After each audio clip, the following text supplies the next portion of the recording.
Muito bom dia a todos. São neste momento bem-vindos. São neste momento 11 horas. O meu nome é João Paes Cabral, sou da Câmara de Comércio. Nós temos uma série de pessoas que estão neste momento a proceder ainda às inscrições. Eu sugeria esperarmos mais uns 3 minutos para dar tempo de entrarem mais participantes. Entretanto, neste pequeno compasso de espera, não sei se querem partilhar através do chat de onde é que nos estão a ouvir, de qual é o setor de atividade. Eu queria também aproveitar para partilhar uma pequena informação, que no próximo dia 8 de março nós convidamos o nosso Ministro da Economia, Pedro Cisa Vieira, para participar num webinar para falar sobre as medidas de relançamento da economia e sobre os apoios às empresas. Aproveito ainda também para lembrar que no nosso site, e convidá-los todos a visitarem o nosso site, no nosso site vão encontrar todas as informações atualizadas sobre os nossos eventos, sobre as ações de formação, sobre as nossas missões empresariais e convido-os desde já a visitar o nosso site. Continuamos já com uma série de inscritos e uma vez que neste momento são já 11 horas e 4 minutos, eu iria então dar início a esta sessão. Para quem acabou de chegar, olá, bom dia, novamente, bem-vindos a este webinar. O meu nome é João Paes Cabral, sou diretor dos Assuntos Europeus da Câmara de Comércio e irei acompanhar-vos ao longo desta sessão. Obrigado uma vez mais pela vossa participação neste evento, que nos permitirá ficar a conhecer os instrumentos financeiros para medir e pilotar a criação de valor numa empresa. Hoje iremos ficar a saber qual a evolução da situação financeira, económica e financeira, um benchmarking do desempenho comparativo da empresa, quais os instrumentos de gestão financeira e do sistema de controle, que atividades são determinantes da formação dos custos e da criação de valor, e um planeamento financeiro pós-choques exógenos, por exemplo, a pandemia que atualmente estamos a viver. Teremos a oportunidade também de ficar a conhecer alguns casos práticos. Para nos clarificar todos estes temas, tenho comigo o Pedro Marques, diretor operacional na Unit, que possui mais de 25 anos de experiência em assessoria nas áreas de estratégia, análise de investimento, gestão financeira e gestão da qualidade, e o José Brandão, que iniciou o seu percurso na empresa há 5 anos, primeiro como consultor financeiro e de investimento e atualmente como diretor financeiro. A Unit, como sabem, é o nosso parceiro do Gabinete de Apoio às Empresas, para outras questões que tenha, qualquer questão relacionada com temas financeiros, temas de apoio às empresas ou projetos, podem utilizar o nosso e-mail do Gabinete de Associados. João e José, obrigado a ambos por terem aceito este desafio e por disponibilizarem o vosso tempo para partilharem a vossa experiência e conhecimento neste webinar. Eu, antes de vos passar a palavra, queria apenas deixar umas notas. Recordo que o webinar está a ser gravado. Durante a sessão, o vídeo e os microfones dos participantes estão desligados e todas as questões que os nossos participantes tenham poderão ser colocadas na rubrica Q&A, para que depois eu as possa colocar aos nossos convidados. Pedro e José, muito obrigado uma vez mais, a palavra é vossa.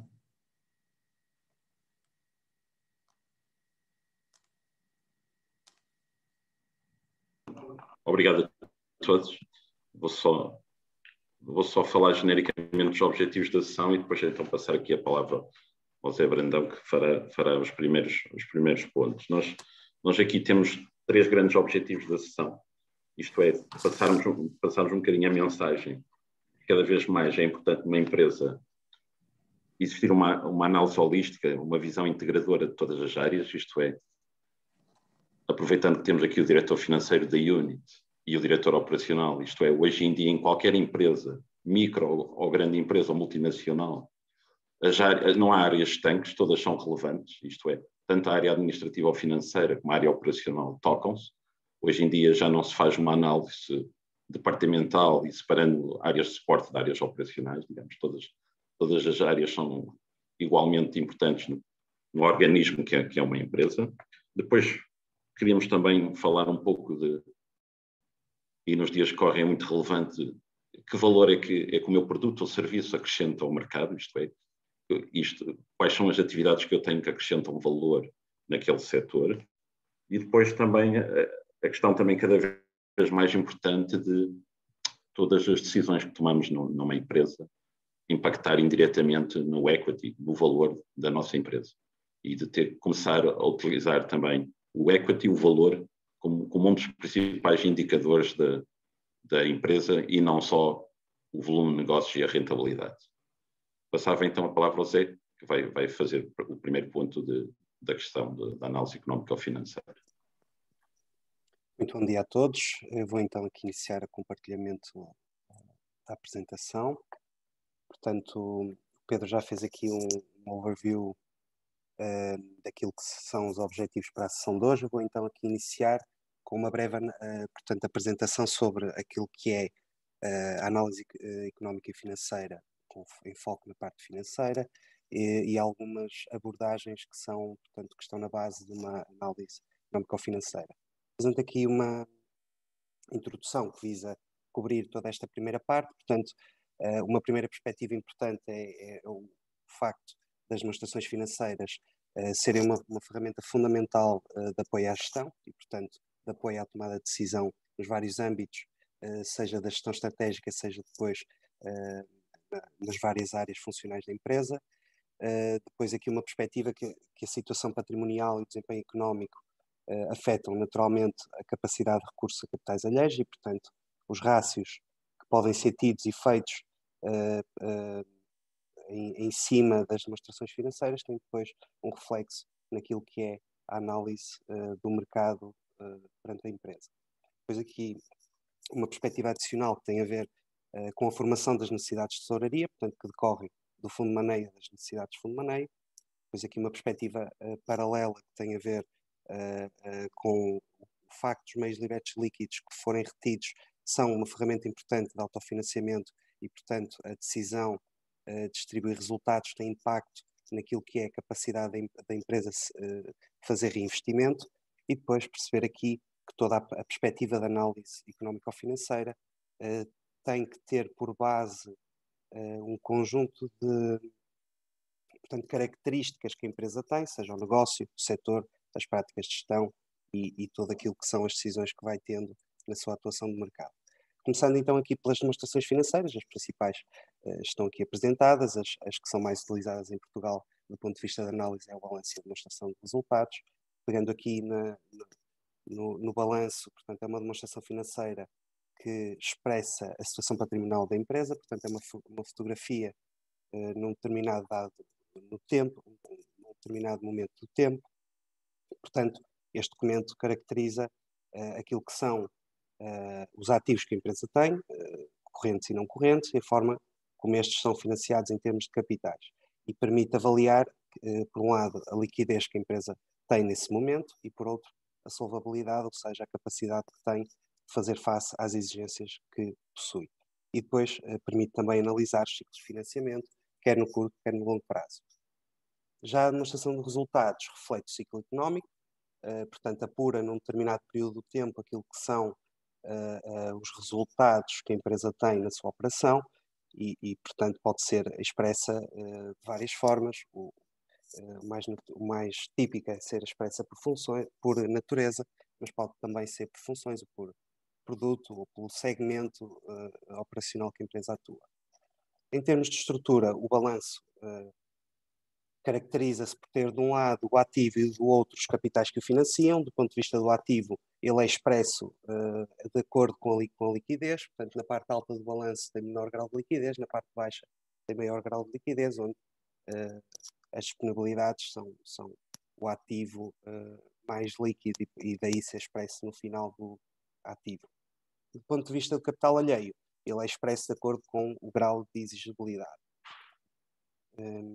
Depois, aqui em termos de necessidades de fundo de maneio, estas, portanto, o fundo de maneio é o ativo corrente menos o passivo corrente e as suas necessidades são as variações nos ativos e nos passivos que depois resultam nas necessidades de tesouraria, que é o encontro entre o fundo de maneio e as necessidades de fundo de maneio.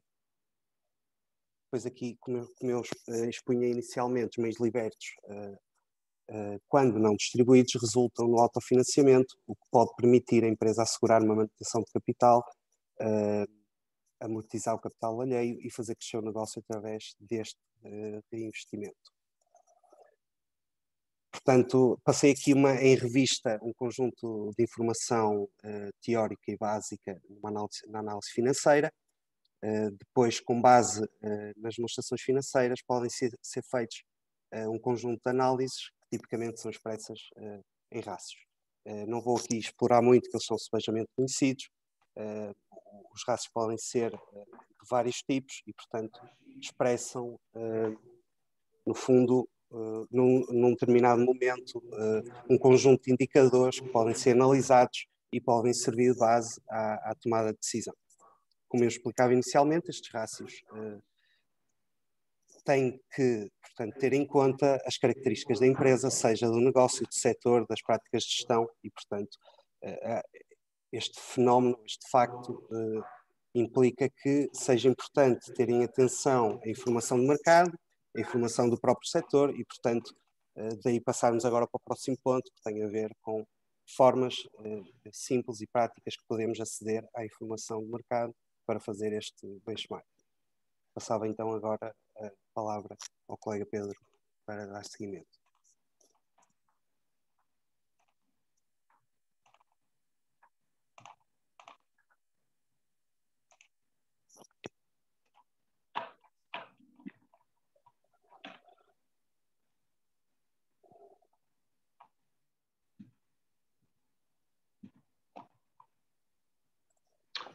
Eu ia agora passar só um pequeno vídeo.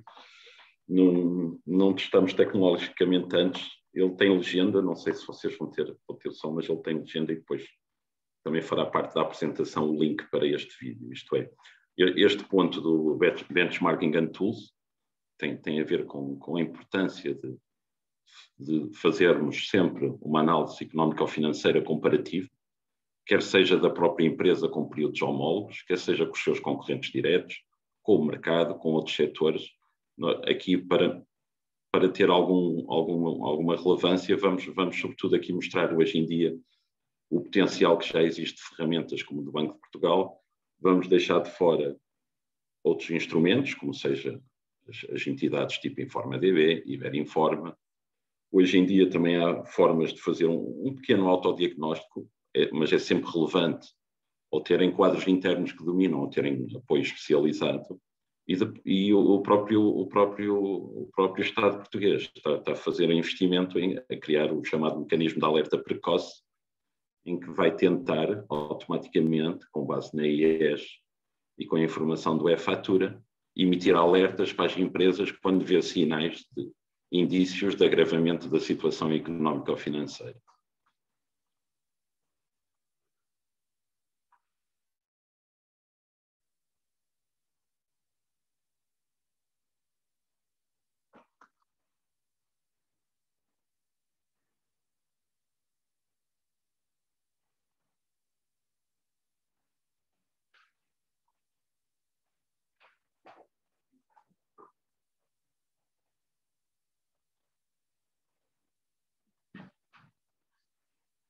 Não.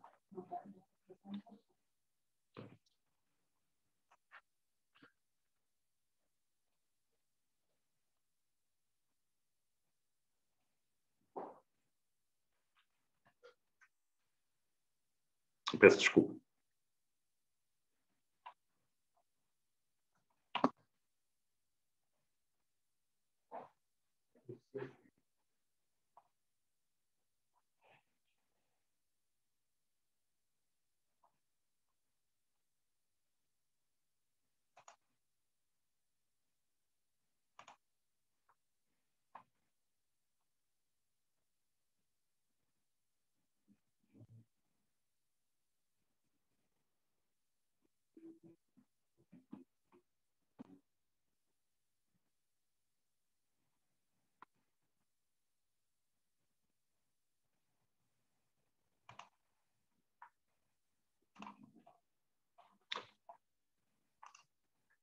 Aparentemente não tiveram acesso ao áudio, mas depois partilhamos o link. Basicamente, há uns anos para cá, quando uma empresa faz a entrega da sua declaração anual IES, e depois faz a respectiva prestação de contas, que basicamente é para cumprir com a obrigação de tornar as suas contas públicas. Essa informação fica logo acessível, quer à autoridade tributária, quer por acordo em entidades como a Iberinforma e a Informa DB. O Banco de Portugal, depois passado algumas semanas, envia normalmente um comparativo da nossa empresa com o setor onde estamos inseridos. Aqui, isto que eu vos estou a partilhar é o que é público sem entrarmos com os dados de uma empresa, e o acesso é muito fácil, pode ser com as próprias credenciais das finanças, mas aqui só vos dar um bocadinho um exemplo, uma temática muito presente, a questão dos hotéis. Aqui selecionei hotéis com restaurante, nós aqui podemos selecionar o CAI, podemos selecionar com que dimensão empresarial queremos comparar, se com empresas do nosso segmento de atuação ou com todas, e também escolher o ano. Além de podermos visualizar um conjunto de informação, podemos retirar relatórios. Tudo isto estou aqui a mostrar é gratuito, obviamente que mais importante que ter acesso a esta informação é ter capacidade de analisar e tomar decisões com base nessa informação. Mas tem aqui acesso, como viram no vídeo, só da legenda, há 180 indicadores. Tem também aqui uma anotação de risco, uma análise comparativa da estrutura de balanço com a estrutura de balanço normal do vosso setor. Mesmo a questão dos fluxos de caixa, que é muito relevante na questão da avaliação, de saber qual é o valor da nossa empresa, os discounts. Sim.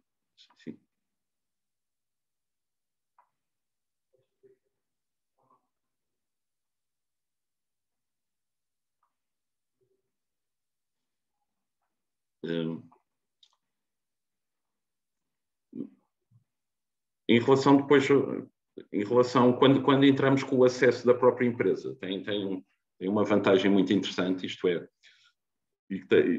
e é muito importante neste período de crises, em que nós migramos no mesmo setor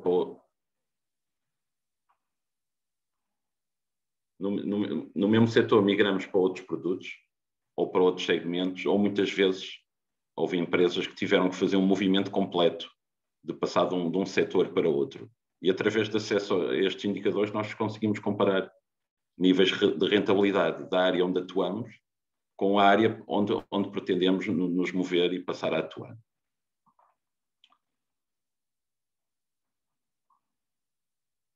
Depois também é mais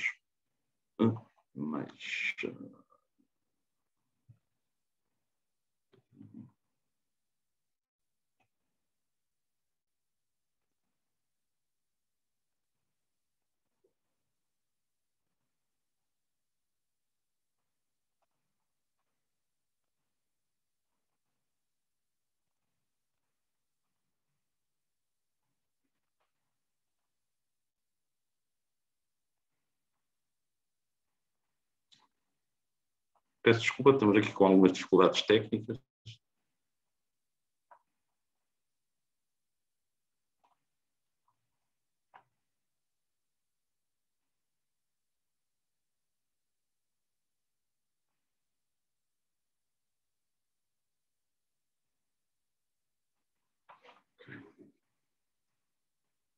Só voltando então um bocadinho atrás, eu peço desculpa que não foi o ideal, mas depois vamos vos enviar os links.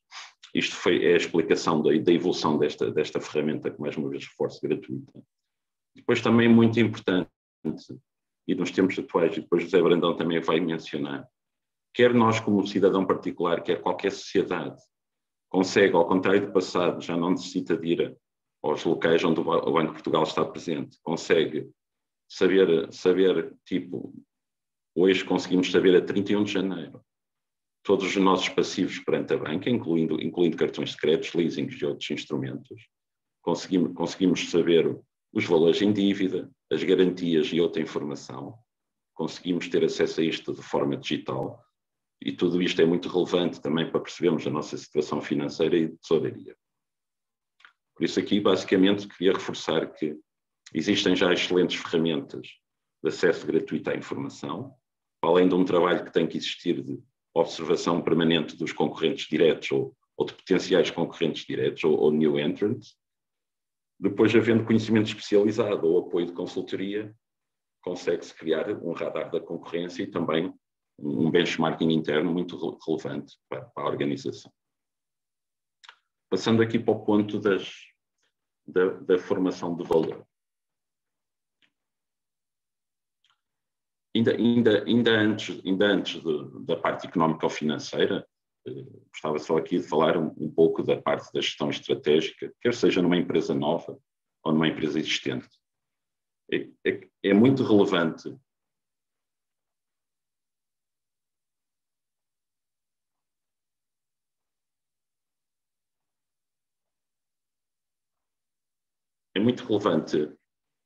acompanhar em permanência o setor onde estamos e o mercado. Aconselho claramente a não estar mais do que 3 a 6 meses sem observar o mercado e a concorrência. Quer numa empresa nova, quer numa empresa que esteja a fazer um movimento corporativo, muito importante ter a estratégia corporativa claramente definida e escrita e, ao contrário da estratégia de negócio, de 3 em 3 anos, pelo menos olhar para ela e verificar se continua válida. Depois, em função das áreas de negócio onde atuamos, em cada um ter muito claro qual é a estratégia, quer seja para um negócio atual ou para um novo. Ter também um radar interno quase permanente.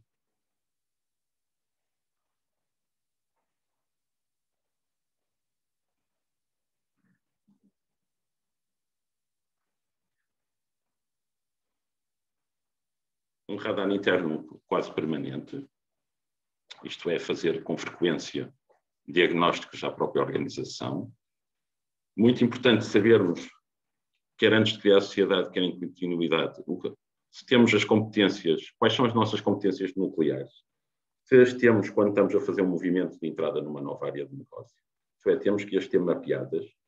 Se não as temos, se as vamos construir ou adquirir, se vamos ao mercado. Isto é muito, muito relevante hoje em dia, sabemos quais são os nossos recursos, a capacidade dos mesmos, porque serão cruciais para a criação de valor, isto é, para além do que habitualmente se fala, fatores críticos de sucesso, pontos fortes, tudo isso, hoje em dia o mais relevante é sabermos quais são as nossas competências, quais são as nossas vantagens competitivas e dessas, quais são as sustentáveis, isto é, aquelas que dificilmente a concorrência pode imitar e que dificilmente poderá ser replicada noutra organização. Depois de tudo isto, claramente ter definido o modelo de negócio, a nossa forma de trabalhar, a nossa forma de produzir, quais são os processos e qual é o estado da arte, quer da tecnologia, quer dos produtos, quer dos serviços.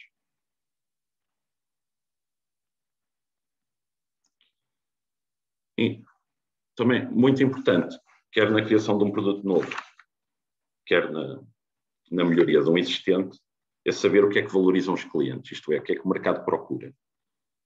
Temos que saber responder a essa resposta, a essa pergunta, desculpa. Aqui está uma matriz em que o crédito é da Bain & Company e da McKinsey, em que depois vão analisar com calma, mas só falando aqui da parte do business to business, digamos, dos negócios que atuam, as empresas que vendem para empresas, enquanto que no passado a maior parte dos produtos e serviços tinha uma oferta mínima de valor, que é a parte de baixo da pirâmide, em que basicamente depois vão ver, era para cumprir com requisitos dos clientes, digamos, o que é que o cliente precisava efetivamente, o preço ser justo, ou cumprir com alguma obrigação legal, ou também relações de compromisso, de engagement e de empatia.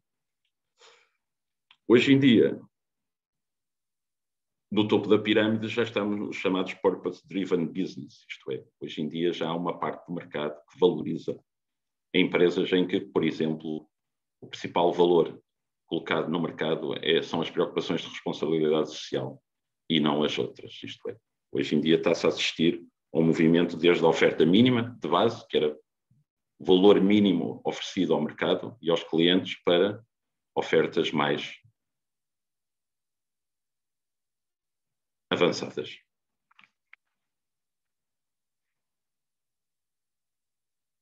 Depois de sabermos quais são os recursos e capacidades que temos ou que vamos precisar para um negócio novo, definir um plano de investimentos, estruturar os custos, quais são as fontes de rendimento e quais são os recursos que temos ou que precisamos, nomeadamente os que nos traz aqui hoje, os recursos financeiros. Com toda esta informação, conseguimos perfeitamente fazer uma projeção de uma demonstração de resultados e de um balanço e ter previsões de recuperação de investimento e de valor. Eu vou passar um bocadinho à frente, uma vez que já estamos um bocadinho atrasados, mas terão aqui todas as principais perguntas que devem colocar a vocês próprios e responder, isto é, quando definimos um preço, qual é o valor máximo que os clientes devem pagar, como é que eles preferem pagar, na questão dos custos, questões muito relevantes, quais são as atividades com maior custo e, nomeadamente, hoje em dia, se faz sentido internalizar essas áreas ou se faz sentido as parcerias ou, em muitos casos, a fusão, a aquisição. E o movimento contrário que está a acontecer na indústria europeia e outros setores, que é, em vez de fazer tudo em outsourcing, internalizar várias atividades e não depender de cadeias de fornecimento que não têm fatores de produção na Europa. Dentro da formação de custos, os mais relevantes, os custos das mercadorias vendidas, os FCEs, os gastos com o pessoal e hoje em dia também é muito relevante mapear o nosso esforço de ID, digamos, individualizar dentro das diferentes rubricas de custos, tentar de alguma forma mensurar qual é o nosso esforço de ID para acompanhar como indicador, isto é, quanto é que estamos a investir em ID do nosso volume de negócios, que impacto é que isso tem no nosso EBITDA e também poder recorrer a benefícios fiscais que existem para o efeito. Chegamos aqui então à pergunta que é qual é o valor da minha empresa, isto é, e qual é o impacto, qual é o impacto das minhas decisões nesse valor. Isto é, hoje em dia deve fazer parte do tableau de bord de qualquer administração, de qualquer gestão, exatamente qual é o valor da minha empresa naquele momento, naquele período, naquele ano. As empresas públicas cotadas em bolsa, o mercado o diz, não estando a empresa no mercado à procura de ofertas de compra, terão que ser criados instrumentos em que todas as decisões integram o valor. E qualquer ação de melhoria, qualquer investimento, qualquer nova unidade, é muito importante distinguir a rentabilidade desse investimento do todo da empresa. Isto é muito comum eu reunir com empresários que dizem eu tenho a certeza que essa nova linha de produto vai dar lucro, ou a nova unidade fabril. Mas quando eu pergunto, tipo, mas dessa nova unidade ou dessa nova linha de produto, quantos anos vai demorar a recuperar o investimento, qual vai ser a rentabilidade, eles não conseguem distinguir, porque estão a confundir a rentabilidade daquele investimento com a rentabilidade da empresa mais aquele projeto. Pois muito importante tentar antecipar cenários de diferentes decisões e a parte mais complexa, uma boa análise de sensibilidade, obviamente que ninguém conseguiu antecipar este choque exógeno da pandemia, digamos, são acontecimentos, são variáveis de tal forma relevantes que impactam em tudo, mas outras mudanças de ambiente são possíveis de antecipar, nomeadamente se tivermos um radar frequente do mercado e da concorrência e, sobretudo, muitas vezes, olhar para setores complementares ou para a cadeia de valor a montante e jusante e tentar perceber se há movimentos de entrada de novos players na nossa área de atuação.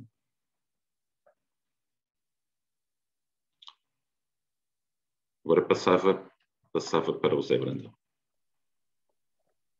Olá de novo, então aqui fazer novamente a partilha da tela. Penso que já estarão a ver.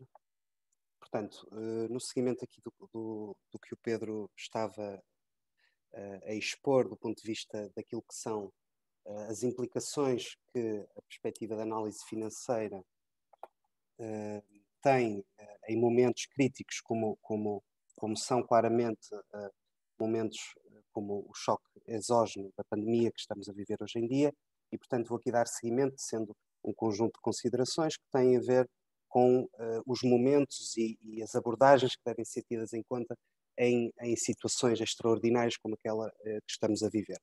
Portanto, o Covid, o dia 13 de março de 2020, que ficará, portanto, na história, trouxe aqui uma alteração muito brusca nas condições de mercado. E, portanto, do ponto de vista de quem está na gestão financeira ou precisa de atuar na gestão financeira, foi necessário atuar no curto prazo, eu aqui diria no muito curto prazo. Portanto, há aqui uma primeira fase fundamental, que é rapidamente atuar no período em que se dá esta transformação brusca das condições de mercado. A primeira nota que eu trago aqui é, além portanto, das ferramentas que já existem no planeamento e na gestão, seja o orçamento de tesouraria, o orçamento da exploração, com esta alteração foi necessário e é necessário, portanto, ter a previsão de rendimentos e gastos a 12 meses o mais afinada possível, de modo a poder existir aqui dados mais ou menos previsíveis de como estará a empresa em termos económicos neste período. Adicionalmente, é necessário olhar para o financiamento de curto prazo e perceber todo o conjunto de alternativas que existem no mercado e que são possíveis de usufruir, nomeadamente as moratórias de crédito, as linhas de financiamento extraordinárias, os mecanismos de layoff e depois, adicionalmente, numa ótica mais da relação comercial com os clientes, rever e verificar todas as condições de crédito que estão concedidas e ter um controle ainda maior sobre as cobranças e sobre a perspectiva de entrada de cash flow. E, no sentido oposto, fazer uma revisão da seleção de fornecedores para que se possa renegociar ou pelo menos ter aqui algumas alternativas nos prazos de pagamento que a empresa enfrenta. Portanto, paralelamente e numa segunda linha, é fundamental, com uma alteração tão drástica nas condições de mercado, rever ou não existindo, criar o plano financeiro que tenha uma perspectiva de muito curto prazo e que tenha a perspectiva anual, de modo a poder sofrer os ajustamentos que sejam necessários durante este período.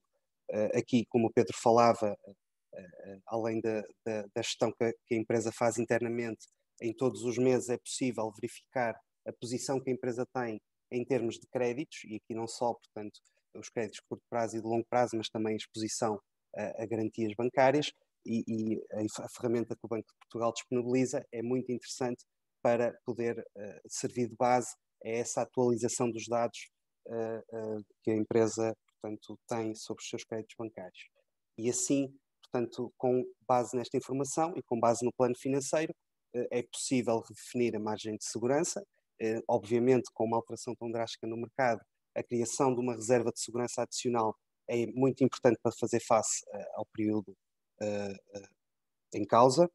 Depois, numa derivada seguinte, a revisão dos custos de estrutura e de recursos humanos, todos os processos de desmaterialização que já estejam em curso, acelerá-los de modo a adequar, portanto, à nova realidade do mercado, e depois, pegando aqui também no que o Pedro falava, rever toda a perspectiva vigente sobre a estratégia de negócio para poder-se fazer os ajustamentos face à alteração de condições de mercado. E trago aqui um exemplo simples de atuação, que é a revisão, a verificação sobre os custos internos e aqueles que são possíveis fazer em outsourcing, aligeirando o peso que a empresa tem. E depois, numa derivada seguinte, é fundamental criar um radar que permita identificar e analisar os incentivos que o Estado concede e concedeu neste período. Aqui os incentivos foram de várias índoles, mas focava aqui essencialmente nos financeiros e fiscais, e depois atualizar as ferramentas de benchmarking que se vai tendo perante o mercado, e mais uma vez a ferramenta que o Pedro identificou e que vos será disponibilizada, portanto, em termos de ligação para, caso não conheçam, poderem aceder, permite retirar um conjunto de informação que pode ser muito interessante para fazer este acompanhamento de comportamento do setor. E depois, numa derivada que Pedro também acentuou, a análise de cenários, ou seja, perceber para cada decisão que é tomada quais são os resultados que podem daí advir.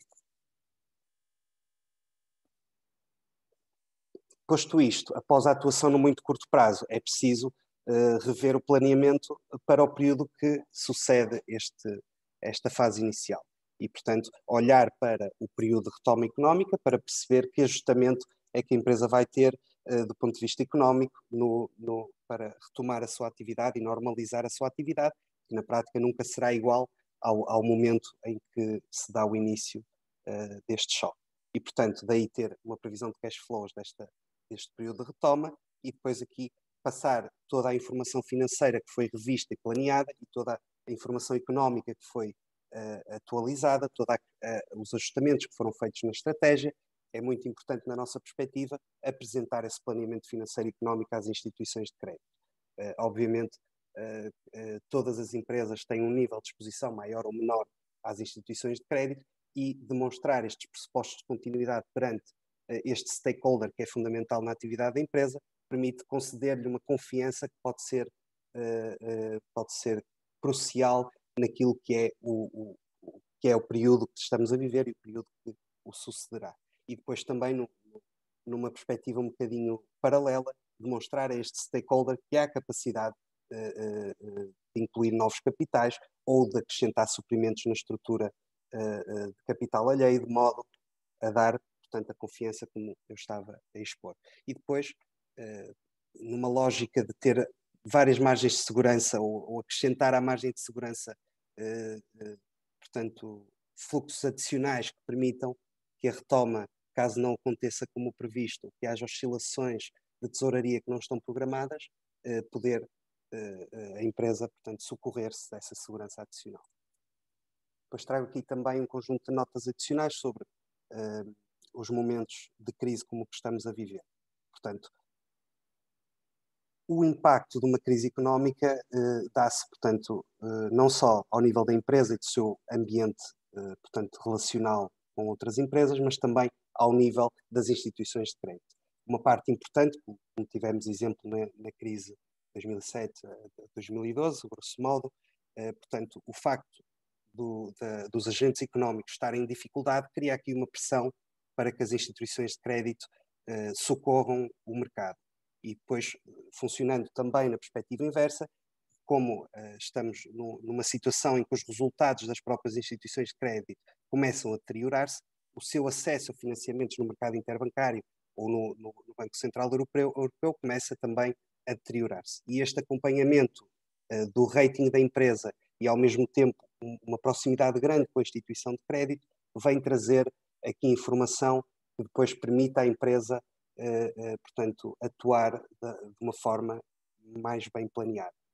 Depois, adicionalmente, parece-nos fundamental haver aqui um cumprimento escrupuloso das obrigações, seja com o pessoal e com as instituições de crédito, mas também perante o Estado, Segurança Social e a Autoridade Tributária.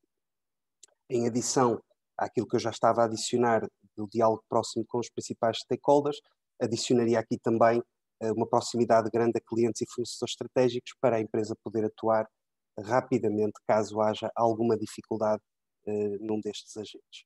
Depois, o radar em termos de incentivos financeiros e fiscais que o Estado coloca num período como este, deve também ter incluído tudo aquilo que são os movimentos mais estruturais que existem nestes âmbitos. Aqui realço o que é subejamente conhecido, desde o fim do quadro do Portugal 2020, à introdução do novo quadro do Portugal 2020, 2030, e também o PRR, que é uma ferramenta que, do ponto de vista da desmaterialização e digitalização das empresas, vem trazer aqui uma dotação muito interessante e muito relevante para que as empresas possam socorrer-se de incentivos para proceder, por um lado, à desmaterialização de processos que otimiza a sua operação e, por outro, uma digitalização que a adequa às novas realidades do mercado. Adicionalmente, os benefícios fiscais podem ser um instrumento de tesouraria relevante, uma vez que permitem que a empresa faça investimentos que já tenha feito ou a gastos que já tenha, no caso do CIFID e da investigação e desenvolvimento, que já ocorreram no passado. A empresa diminua os impostos a pagar hoje e, portanto, ter aqui uma forma indireta de aumentar a sua tesouraria. Depois aqui uma nota também muito importante e que nós estamos a verificar na relação com as empresas de forma significativa, estes momentos trazem também oportunidades de novos negócios, oportunidades de fusões entre empresas do mesmo setor, oportunidades das empresas se reinventarem na sua atuação de mercado, seja por via da digitalização ou por via da busca, portanto, de nova procura que surge com esta, portanto, nova realidade. Portanto, aqui, neste ponto, em jeito de conclusão, como é subejamente conhecido, o tecido empresarial português é essencialmente composto por pequenas e médias empresas, que têm problemas estruturais que têm a ver com a sua capitalização, portanto estão bastante alavancadas em capitais alheios, o que faz com que um choque exógeno possa tornar uma parte relevante destas empresas que são e que se mantêm economicamente viáveis, inviáveis do ponto de vista financeiro. Portanto, um bom planeamento e uma revisão de todos os instrumentos que a empresa já utiliza é fundamental para que possa sobreviver a este período e ter uma retoma, portanto, adequada quando a situação retomar uma certa normalidade. Depois, em jeito de conclusão também, é fundamental voltar à base conceptual do ponto de vista da análise económica ou financeira, criar margens de segurança adicionais àquilo que a operação normalmente tem, de modo a poder verificar e confirmar que a operação terá continuidade e, portanto, passar essa confiança aos stakeholders de uma forma próxima, regular, com um diálogo aberto e portanto, estruturado. Depois, uma perspectiva aqui final, as medidas governamentais, obviamente, serão sempre insuficientes, seja para o todo, seja em alguns setores que o governo não consegue dar resposta, seja por falta de capacidade financeira global, não é? Porque a exigência é efetivamente muita, seja porque cada setor tem a sua especificidade, tem a sua cadeia de fornecimento, que pode ser mais ou menos internacional, pode ter, portanto, mais ou menos dependência da logística internacional, que está com muitas dificuldades, como também é conhecido, e, portanto, a empresa deve olhar de forma atenta às medidas que são lançadas, mas deve também estar aqui muito bem preparada do ponto de vista do planeamento interno, de modo a responder da melhor forma possível a todas estas exigências que temos verificado. Eu trago também aqui um pequeno apontamento que me parece muito interessante. O inquérito às empresas que o INE faz, em parceria com o Banco de Portugal, traz sempre alguma informação de mercado que é interessante e que importa atentar. Nós fazemos regularmente. Eu trago só aqui para a perspectiva que tenho, e portanto aqui bastante individual, de que a crise económica, portanto, ainda está numa fase que poderá deteriorar bastante. As empresas declararam que efetuaram uma destruição de postos de trabalho na ordem dos 25% já em 2020, imagino que tenha sido mais no final do ano, que prevê que aconteça uma destruição de cerca de 15% de postos de trabalho em 2021. Há uma percentagem grande, que eu até trouxe aqui o quadro, cerca de 25% das empresas inquiridas que utilizam o conjunto, que estão a utilizar ainda hoje o conjunto de medidas, portanto, que o Estado proporcionou, e é mais ou menos previsível que parte deste tecido empresarial venha a ter muitas dificuldades quando as moratórias encerrarem e quando os períodos de layoff acabarem, e, portanto, há aqui alguma dificuldade previsível para 2021 e 2022 naquilo que é o comportamento do tecido empresarial português. Portanto, terminava aqui a parte deste conjunto de notas sobre a gestão financeira em momentos de pandemia, no caso concreto em que estamos a viver, e passava agora a palavra para o Pedro dar seguimento à apresentação.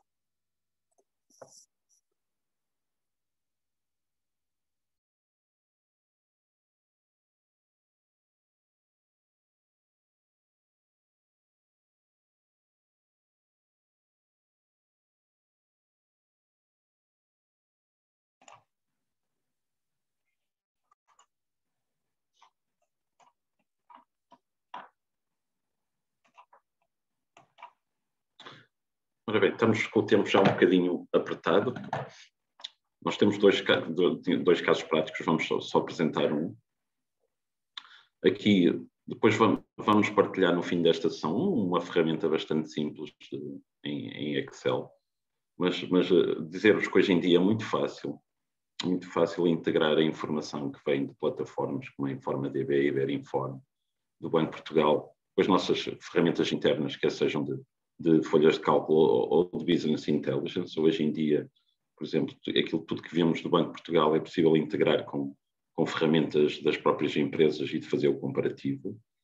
Por isso aqui vamos partilhar uma pequena folha de cálculo para as empresas de mais pequena dimensão que queiram de uma forma simples que acompanhar a sua DR, balanço e os principais indicadores. Depois então ia passar aqui à apresentação do caso prático 2.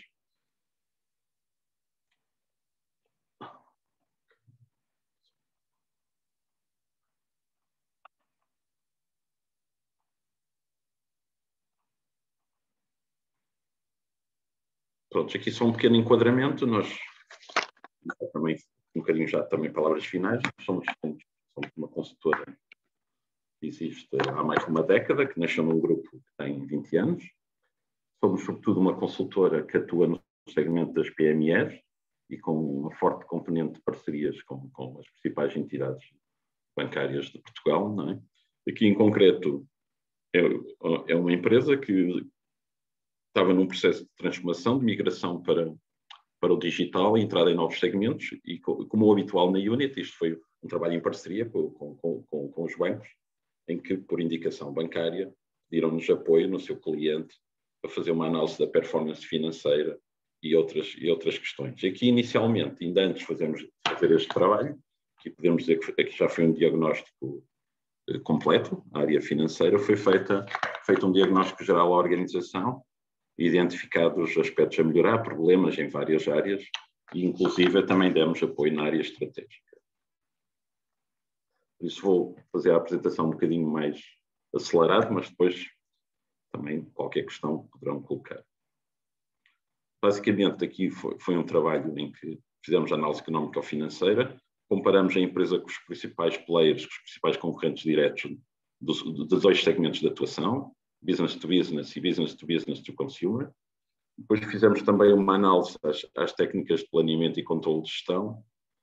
Fizemos também uma análise a toda a parte tecnológica, todos os softwares que utilizavam, todas as ferramentas, se tinham a estratégia escrita, se tinham orçamento geral, orçamento financeiro, orçamento de saúde. Aqui, isto é só um pitch, isto é só um resumo do trabalho que foi feito, mas um bocadinho para verem como é que estes trabalhos podem resultar e depois são muito relevantes para apresentar quer a shareholders, quer a stakeholders, e nomeadamente as instituições de crédito. Fizemos aqui uma pequena análise então de volume de negócios e EBITDA e uma taxa de crescimento composta ao longo dos anos. Depois, muito importante, acompanhar a margem bruta ao longo dos anos. Depois, esta empresa tinha milhares de referências, dezenas de famílias de produto, foi também esmiuçada, a informação não estava toda construída, tivemos também que a construir de forma a percebermos quais eram as categorias de produto e de famílias que mais contribuíam para o valor da empresa. Depois também uma análise típica da ABC de clientes e também de evolução das vendas por top 1, top 5, top 10. Depois também a empresa atuava em vários mercados, para além do nacional, perceber o que é que está a acontecer em cada mercado ao longo dos anos e tentar também ajudar a descobrir as causas do crescimento ou não crescimento ou da falta de sucesso na penetração. Depois muito relevante em qualquer empresa que tenha inventários, e esta empresa tinha problemas de estoques e de monos, fazer uma análise exaustiva. Também tivemos que partir toda a informação que existia dos inventários, organizá-la por classes e chegar a conclusões. Depois, muito relevante, o ciclo de tesouraria, isto é, o resultado do prazo médio de pagamentos, recebimentos e da estocagem, e a evolução ao longo dos anos. Aqui não nos podemos esquecer que uma DR e um balanço, ou um balancete, são sempre uma fotografia de um dia específico, isto é. É muito importante não nos basearmos só no dia 31 de dezembro. É muito importante termos o nosso radar, acompanhar as contas, não ser só a fotografia de um dia, muitas vezes é influenciado por vários fatores, nomeadamente a sazonalidade. Depois também aqui uma análise ao peso dos financiamentos, em termos de financiamentos de curto prazo e de médio e longo, correntes e não correntes. Basicamente as conclusões que tiramos com base em toda a formação aqui, tínhamos uma vantagem, que também tinha sido feito um diagnóstico geral, já havia um conhecimento da organização antes de fazermos este trabalho mais específico e extenso na área económica ou financeira. Depois, muito importante, de comprarmos ou de recorrermos a bases de dados, acompanhar em permanência os nossos concorrentes, não só a informação anual, mas também tentar perceber quais são as suas políticas comerciais, políticas de recursos humanos, se estão a lançar produtos novos, se não, se estão a investir em investigações e desenvolvimento tecnológicos, se estão a fazer candidaturas a fundos comunitários, isto é, há muita informação que pode ser trabalhada numa ótica de radar da concorrência, se estão a registrar patentes, se estão com parcerias com as universidades e depois, então, muito importante termos uma comparação do nosso painel de gestão com os resultados dessas empresas. Há sempre um delay e muitas vezes estamos a comparar um ano com um ano que não é o mesmo do concorrente, não é o ideal. Depois estão aqui as principais conclusões. Basicamente aqui com base no conhecimento da organização, ou com a intervenção das pessoas, da própria organização, quer sejam da administração ou pessoas relevantes, diretores, foi possível tirar um conjunto de conclusões, isto é, os números são sempre o espelho da organização, dos seus pontos fortes e fracos e dos seus problemas. Foi possível claramente verificar que os ciclos de tesouraria são demasiado extensos, provocando necessidades de financiamento de curto prazo que causam estrangulamento na empresa como um todo. Mesmo a questão dos estoques, um problema gravíssimo, com vários estoques mal parados, que basicamente poderão rapidamente se transformar em monos e não ter qualquer valor. E depois, comparativos com a concorrência, claramente percebendo que esta empresa era menos produtiva e rentável do que os seus concorrentes diretos de qualquer dimensão. Aqui vou passar à frente. Depois também analisamos as práticas de controle de gestão e de planeamento, basicamente chegando à conclusão que, além da estratégia não estar escrita, não existia exatamente um plano de negócio de cada negócio, nem um orçamento geral anual, nem orçamentos por áreas funcionais. E depois alguns conselhos em termos de novas práticas de controle e reporting de gestão e também a necessidade de melhorar o orçamento de tesouraria e o controle de tesouraria. Basicamente, neste momento, nesta empresa, estamos agora a aplicar os resultados deste diagnóstico, isto é, estamos a ajudar a empresa no seu processo de digitalização e desmaterialização de processos, melhorando todas as áreas, desde a estratégia ao controle de gestão, em alguns casos em parceria com os seus fornecedores de tecnologia, criando novas ferramentas e integrando toda a informação, todas as bases de dados, nomeadamente utilizando Business Intelligence. E pronto, já é isto. Aqui também só, antes de colocarem algumas perguntas, só um bocadinho, num minuto rapidamente, falar um bocadinho da Unit.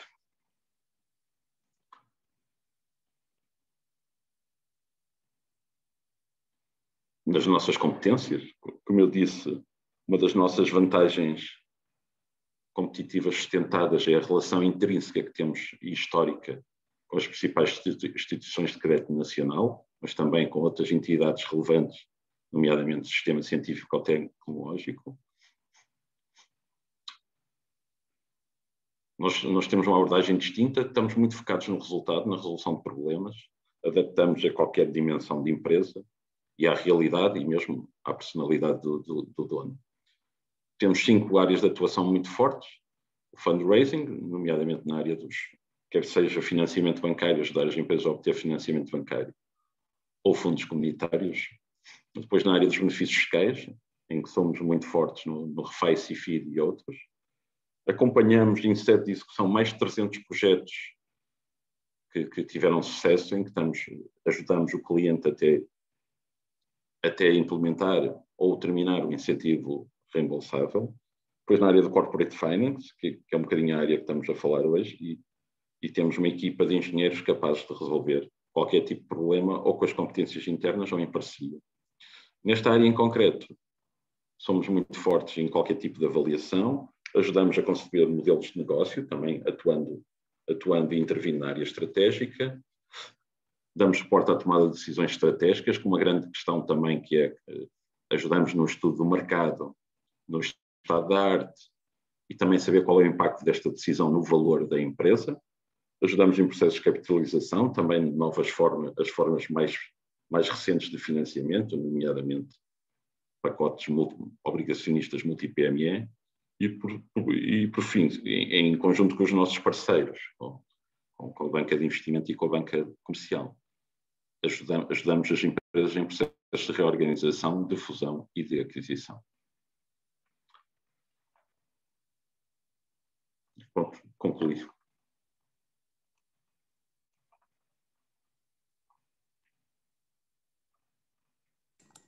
sei se agora ainda temos Obrigado. perguntas e respostas. Obrigado, Pedro e Zé. Exatamente, eu agora queria só dizer e lembrar os nossos participantes que, se tiverem questões para colocar, podem utilizar a rúbrica Q&A, que eu posso depois ler as perguntas. Entretanto, foi-nos colocada aqui uma pergunta pelo João Crespo, que pergunta o que se entende por desmaterialização de processos. Isso poderia, penso que foi o Pedro que falou, se poderia ser mais específico.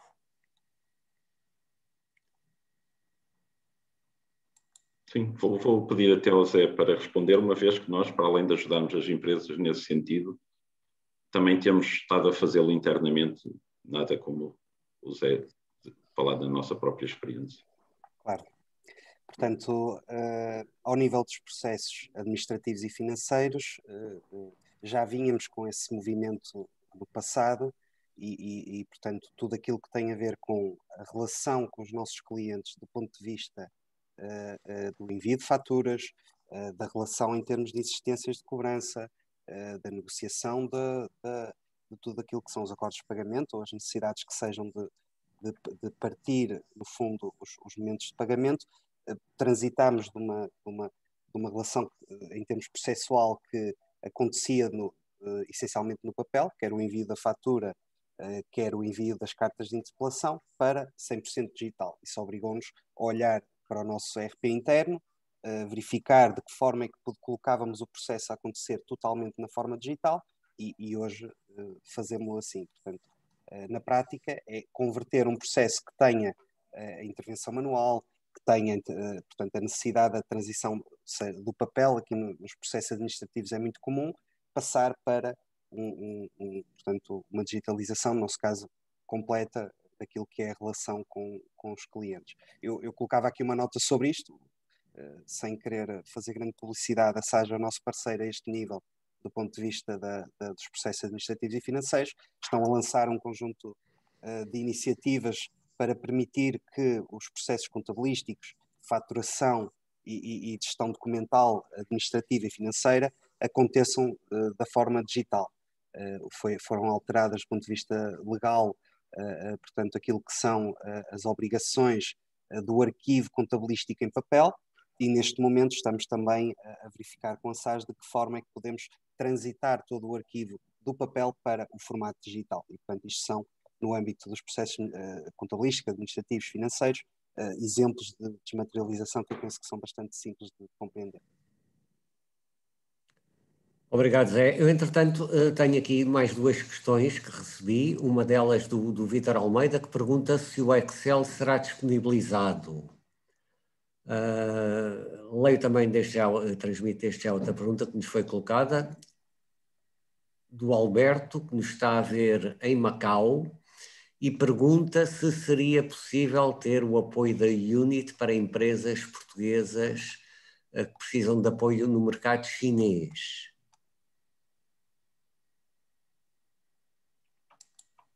Ok, eu respondo. Eu já tentei compartilhar o Excel, mas eu não sou muito user-friendly aqui do Zoom, não consegui, mas será partilhado depois por e-mail pela Câmara de Comércio. É um Excel muito simples, não fiquei com grandes expectativas. As nossas melhores ferramentas, obviamente, estamos a guardá-las para vos prestar serviços. Em relação à apresentação e Excel serão partilhados, o case study não, apesar de ser blind, é um trabalho recente, não queremos colocá-lo no mercado. Em relação à China, nós também atuamos na área dos mercados externos, na prática de ajudar as PMEs a exportar para a China. E temos um parceiro na área da contabilidade e fiscalidade que atua no mercado chinês e em Macau em concreto. Se nos fizer chegar os contactos, ou diretamente convosco ou em parceria com o nosso parceiro local, seguramente conseguiríamos ajustar. Tá?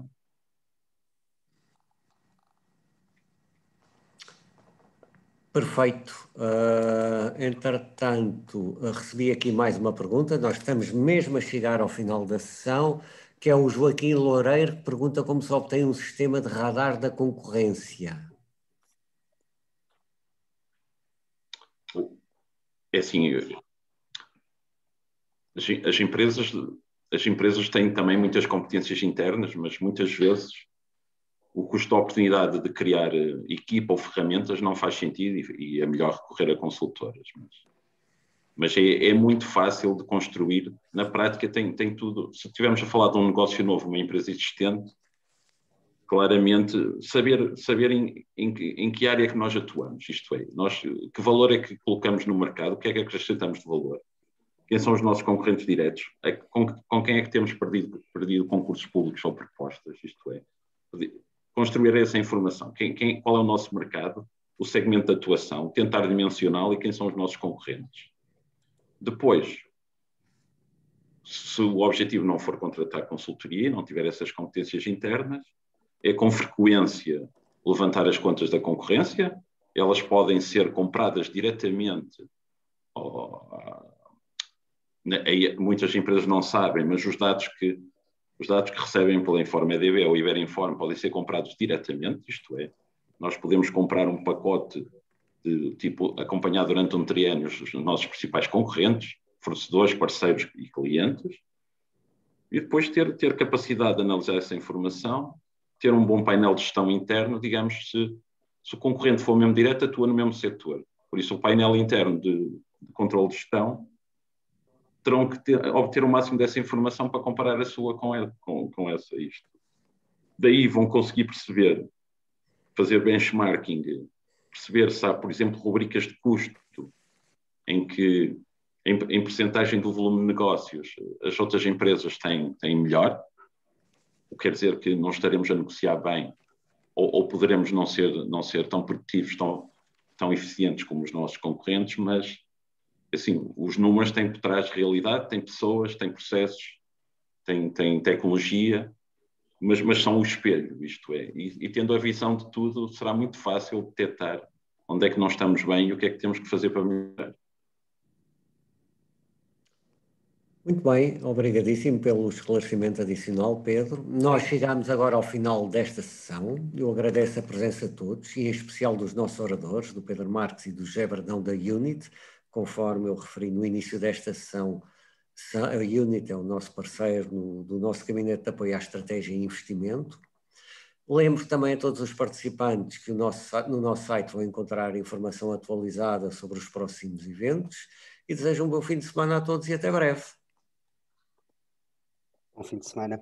Muito obrigado. Até breve. Obrigado mais uma vez, Pedro e Zé. Obrigado.